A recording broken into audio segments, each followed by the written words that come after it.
যেটা হেফাজত হবে। আমাদের নবীজির ছেড়ে যাওয়া ইলমের একটা গুরুত্বপূর্ণ দিক হলো নবীজির ইলম এত ব্যাপক যে নবীজির একটা কথাও উম্মত যদি কারোর কাছে পৌঁছে দেয় তো উম্মত হিদায়াতের পথ পেয়ে যাবে। এ কারণে আল্লাহর রাসূল বলেন, আমার ছেড়ে যাওয়া ইলম থেকে যদি একটি কথাও তোমরা পারো জিম্মাদারি নিয়ে আমার উম্মতের কাছে, তোমার অপর ভাইয়ের কাছে পৌঁছায় দাও, বাল্লিগু আন্নি ওয়ালাউ আয়া, একটি কথা হলেও আমি নবীর পক্ষ থেকে আমার উম্মতের কাছে তুমি পৌঁছে দাও। নবীজির একটা কথা, এটাও যদি কেউ উম্মতের কাছে পৌঁছায় দিল তো নবীর দেয়া একটা দায়িত্ব পালন করল। নবীজির একটি কথা সেটি একটি শব্দেরও হতে পারে। নবীজির কিছু কথা আছে এত সংক্ষিপ্ত কথা যে মাত্র একটি শব্দের উচ্চারণ মাত্র, কিন্তু আল্লাহর রাসূলের ইলমের আলাদা আর একটা শান হলো নবীজিকে আল্লাহ তাআলা জাওয়ামিউল কালিম বানিয়েছেন। আল্লাহর রাসূল বলতেন কম কিন্তু জামিয়া, অর্থবহু। নবীজি বলতেন অল্প কিন্তু এর ব্যাপকতা অনেক বিস্তৃত। আমাদের কথা বলি অনেক কিন্তু ফলাফল থাকে কম, কিন্তু আল্লাহর রাসূলের ইলমের বৈশিষ্ট্য এটা,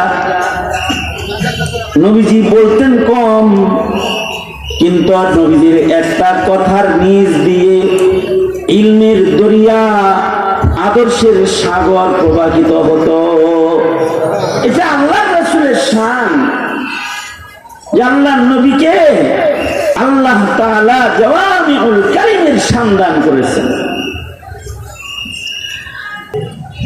তো নবী পাকের মুজিজার মধ্যে শ্রেষ্ঠতম মুজিজা হলো নবীজির ইলম। নবীজির সবচেয়ে গুরুত্বপূর্ণ মুজিজা হলো নবীজির ইলম। কিয়ামত পর্যন্ত আর কোন নবীর আগমন ঘটবে না। আমার নবী সাইয়্যিদুল মুরসালিন, নবীর খাতমে নবুয়ত, নবী পাকের নবুয়তের হিফাজত কিয়ামত পর্যন্ত হবে, ইলমি দ্বীনের মাধ্যমে হবে। নতুন কোন পয়গম্বর আসবে না। আমাদের নবীর নবুয়ত কিয়ামত পর্যন্ত চলবে জমিনে। যে দৌলতের মাধ্যমে চলবে তার নাম ইলমি দ্বীন। নবীজি কিয়ামত পর্যন্ত উম্মতকে হিদায়াতের পথে চলার জন্য ইলমের আমানত দিয়েছেন। নবীজি গ্যারান্টি দিয়ে বলে গেছেন, যারা আমার ছেড়ে যাওয়া ইলমে দ্বীনের উপরে পরিচালিত হবে তারা হিদায়াতের পথ পাবে, তারা জান্নাত পর্যন্ত পৌঁছবে। আর যারা আমার ইলমের নূর থেকে দূরে চলে যাবে তারা কিন্তু গুমরাহ হয়ে যাবে। এটা আল্লাহ পাকের এলান।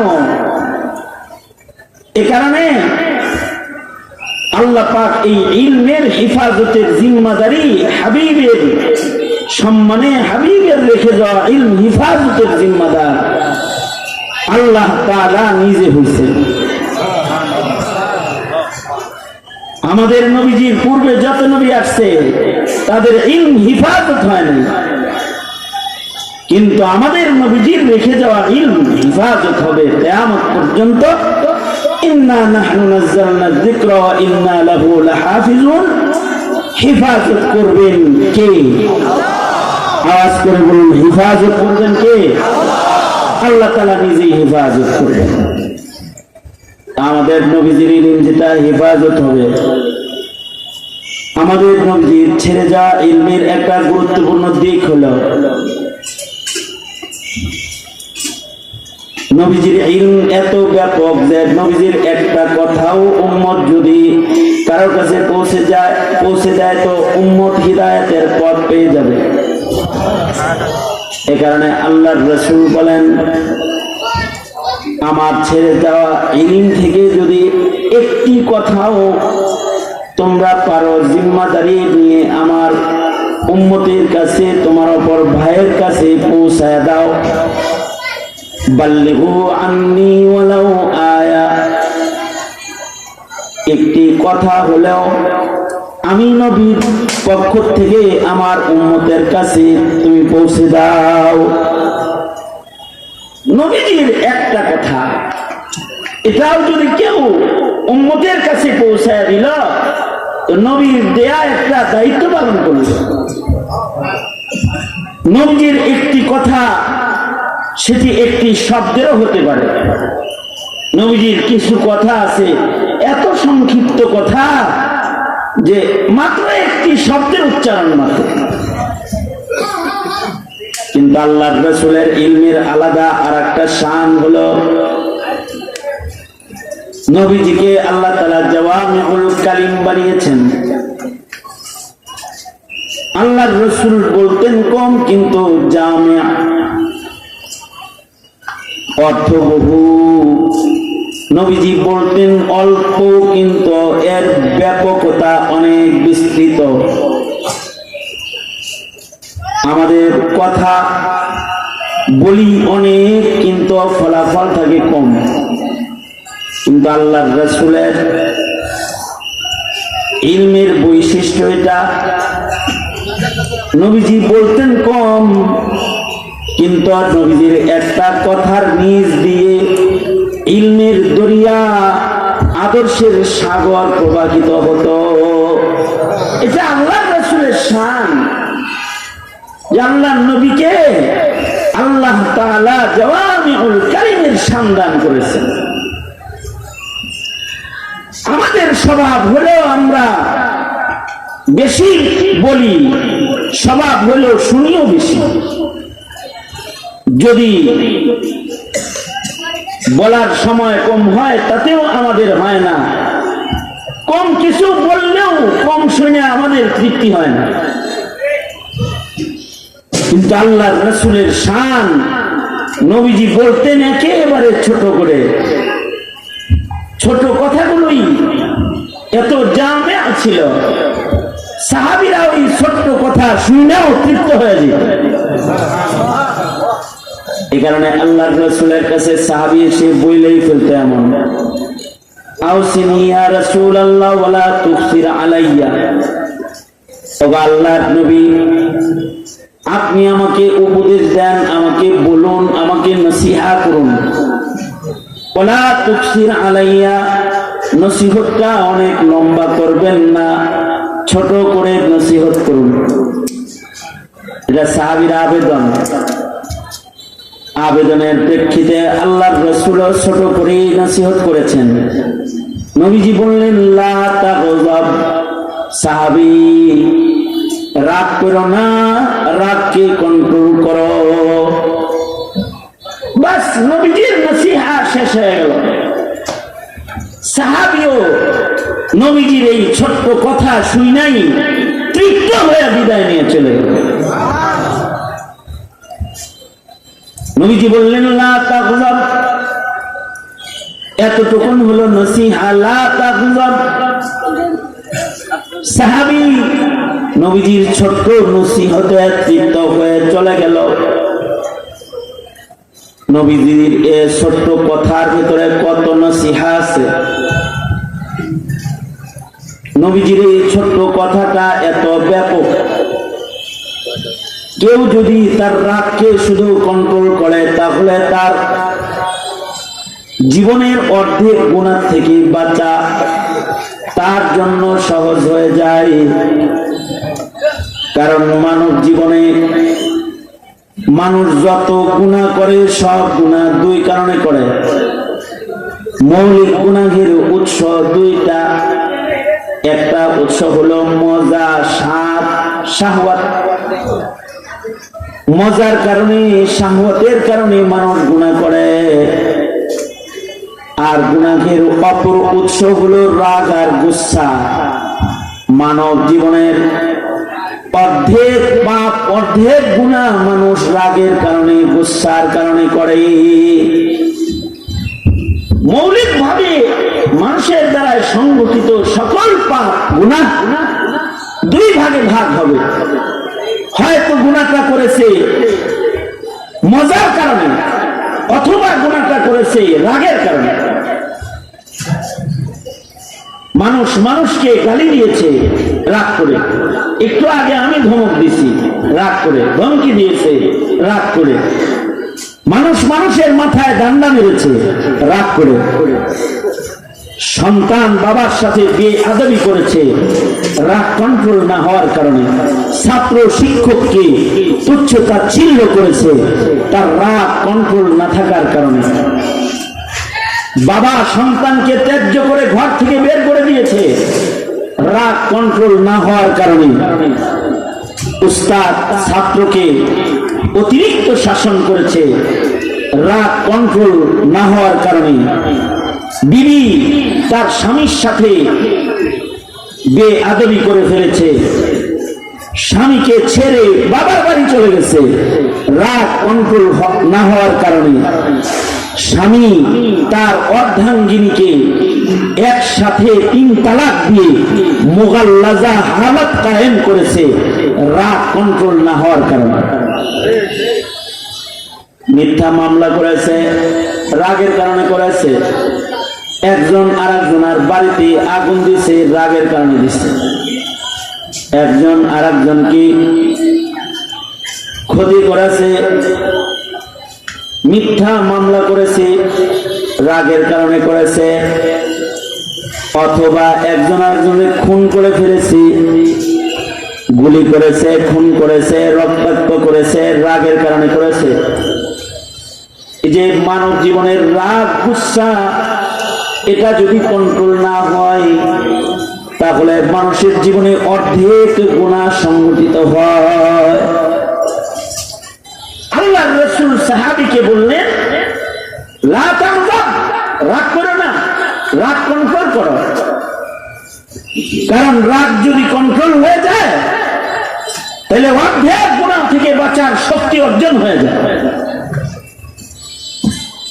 এ কারণেই তাহাম্মুল শক্তি, রাগ কন্ট্রোল ক্ষমতা, তাহাম্মুল, এটা আল্লাহর রাসূলের যত ছিল দুনিয়ার কোন নবীর অত ছিল না।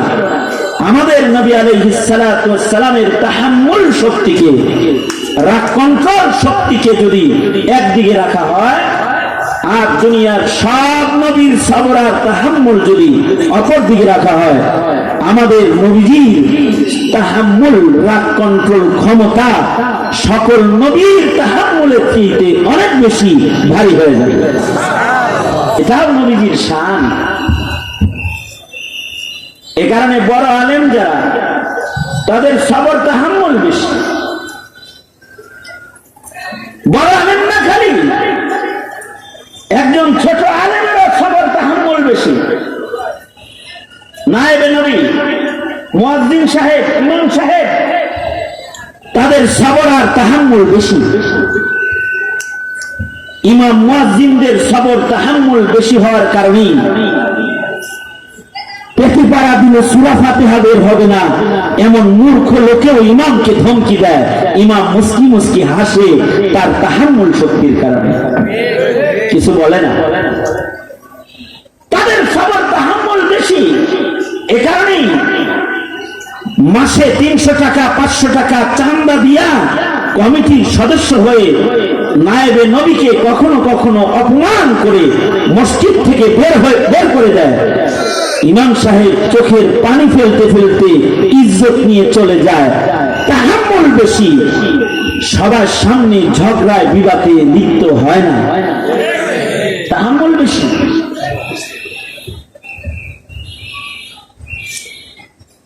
রাজাকার বলছে খালি, তাতেই কিন্তু পতন হয়ে গেছে। কিন্তু আলেমরা খালি রাজাকার বলে না, জঙ্গি বলেছে, সন্ত্রাসী বলেছে, মধ্যযুগী বলেছে, মূর্খ বলে গালি দিয়েছে। শুধু গালি দিয়ে শেষ করে নাই, অন্যায় ভাবে তাদেরকে প্রহার করেছে। শুধু প্রহার করে শেষ করে নাই, আয়না ঘর শুধু না, অথবা রিমান্ডের টর্চার শুধু না, তাদেরকে বছরের পর বছর জেলখানায় আবদ্ধ করে রেখেছে। জেলের ভেতরে তাদেরকে কাউকে মৃত্যুবরণ করতে হয়েছে, জেল জীবনে তারা জীবন হারিয়েছে। কাউকে কাউকে বছরের পর বছর ফেরারি আসামি হয়ে ঘুরতে হয়েছে। এখনো পর্যন্ত শত শত মামলা, হাজার হাজার মামলার মাধ্যমে এদেশের নায়েবে নবী নির্দোষ মানুষগুলাকে হয়রানি যারা করেছে, এই আলেমরা কিন্তু তাদের প্রতিশোধ রাগ দিয়ে নেয় নাই। তারা গুসা শক্তিকে কন্ট্রোল করে তারাই বলেছে লা তাসরিবা আলাইকুমুল ইয়াউম, তোমাদের উপরে কোনো অভিযোগ নাই। তাদের যদি তাহাম্মুল শক্তি না থাকতো তাহলে আলেমের বডিও 3.5 হাত, তোমার বডিও 3.5 হাত, তারও 2টা হাত আছে, তোমারও 2 হাতই আছে, তার 2টা চোখ আছে, তোমার 2 চোখই। তুমি কি মনে করো তোমার বাহুর চাইতে মৌলবীর বাহুতে শক্তি কম? কিন্তু তুমি রাগ হয়ে অবৈধ পিস্তলের বাক টেনে হেলমেট পরে পাহারাদার লোক গুলি করে মানুষ মারতে পারো, কিন্তু আলেম দ্বীন অন্যায় ভাবে রাগ করে কাউকে একটা ধমক দিতে পারে না, ধমক দিতে পারে না। এটা তাহাম্মুল। আল্লাহর রাসূল বলেন লা তাগযাব সাহাবী, তোমার জন্য নসিহা হলো তুমি রাগ করবা না। এখানে আলেম যত বড় হয় তার তাহাম্মুলও তত বড় হয়। এক লোক চিন্তা করতেছে ইমাম আজম আবু হানিফা বড় আলেম নাকি সুফিয়ান সাউরি বড় আলেম? একজন জিজ্ঞাসা এই 2 জনের ভেতরে বড় আলেম কে? তো সে বলে 2 জনের ভেতরে যার তাহাম্মুল বেশি, যার রাগ কম, সে বড় আলেম। তো প্রথম সুফিয়ান সাউরি রহমতুল্লাহ আলাইহির তাহাম্মুল পরীক্ষা করছে। সুফিয়ান সাউরি রহমতুল্লাহ আলাইহি মুসা নবীর মতো থাপ্পড় দিতে গেছে, রাগ বেশি।